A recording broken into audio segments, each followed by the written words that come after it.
Hello, my dear students. Today we are working in edit mode again.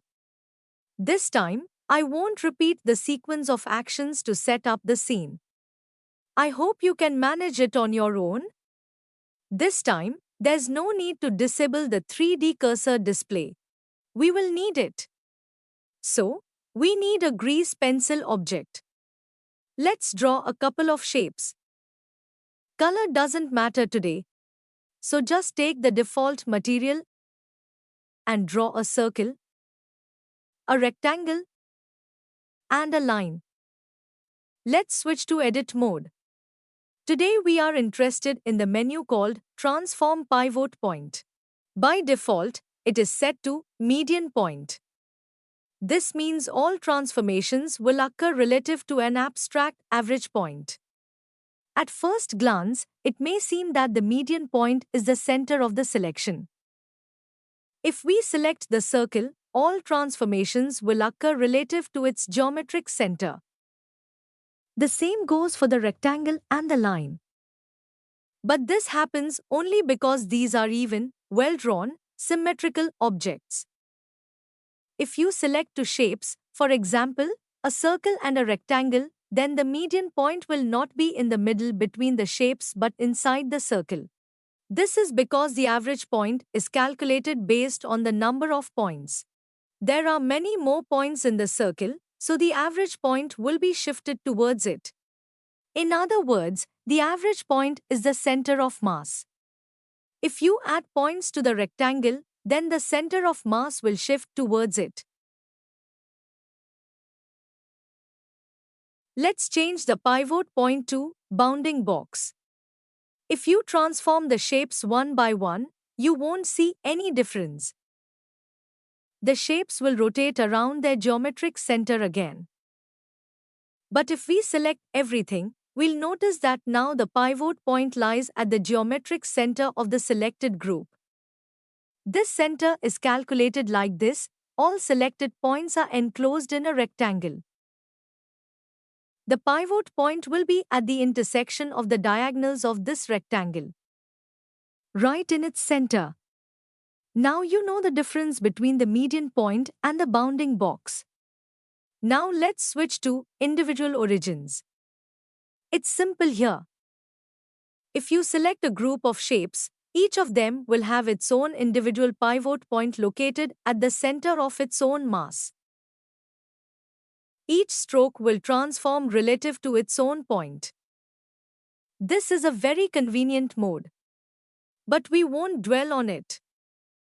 Everything is clear here. Let's move on to the most interesting part. Switch the pivot point to 3D cursor. This is the most useful option. Now the pivot point is at the 3D cursor. No matter what we select, one shape or all, they will transform relative to the 3D cursor. The beauty is that the 3D cursor position can be changed. If precision is not important, the quickest way to place the 3D cursor in the desired spot is a right-click with the Shift key held down. The 3D cursor teleports to the specified position. Another way to position it visually is the 3D cursor tool. If it is active, the 3D cursor position can be changed with a left click. I never use this tool because I'm too lazy. You can position the 3D cursor more precisely in the right panel, on the View tab. In the Location section, you can set the 3D cursor to the desired position using coordinates. But that's not all. Let's say I need to place the 3D cursor exactly in the center of the circle. I can't do this using the tool. Coordinates won't help me either. For this, you need to select the circle and call up the 3D cursor menu by pressing Shift S. Choose Cursor to Selected, and the cursor moves exactly to the geometric center of our circle. Now all transformations occur relative to the center of the circle. The 3D cursor allows solving many complex tasks if we need precision. Here are a couple of examples. Let's say I want to make this line exactly twice as long. Right now, the line is lying on the horizontal plane, and if the angle and position don't matter, it's simple. The pivot point can be set to median point, for example. Press S2 and enter. Done. The line has become twice as long. But let's change the task conditions. I will rotate the line to a random angle and say that during scaling, the left point should remain in place. And there's nothing complicated about this. Change the pivot point to 3D cursor. Select the point, press Shift S2 to place the 3D cursor right at it. Then select the entire line and scale it. The goal is achieved. Or here's an example with rotation. Delete the line. Now select the circle and place the 3D cursor at its center. Copy the circle, shrink it, and place it nearby. Copy the new circle with a rotation of 36 degrees.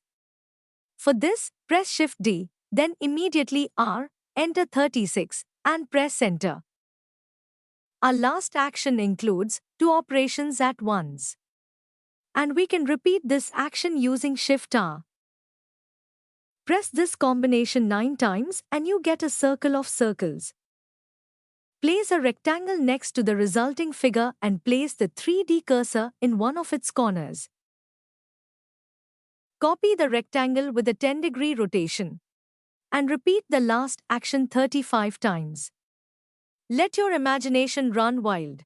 Place the cursor at a distance from both figures. Select everything, copy with a 45-degree rotation, and repeat the operation 6 more times. Without deselecting, make another copy and scale it. Copy the selection again with a 36-degree rotation and repeat the last action 9 more times. Cool, right? Now, let's rest. Bye-bye.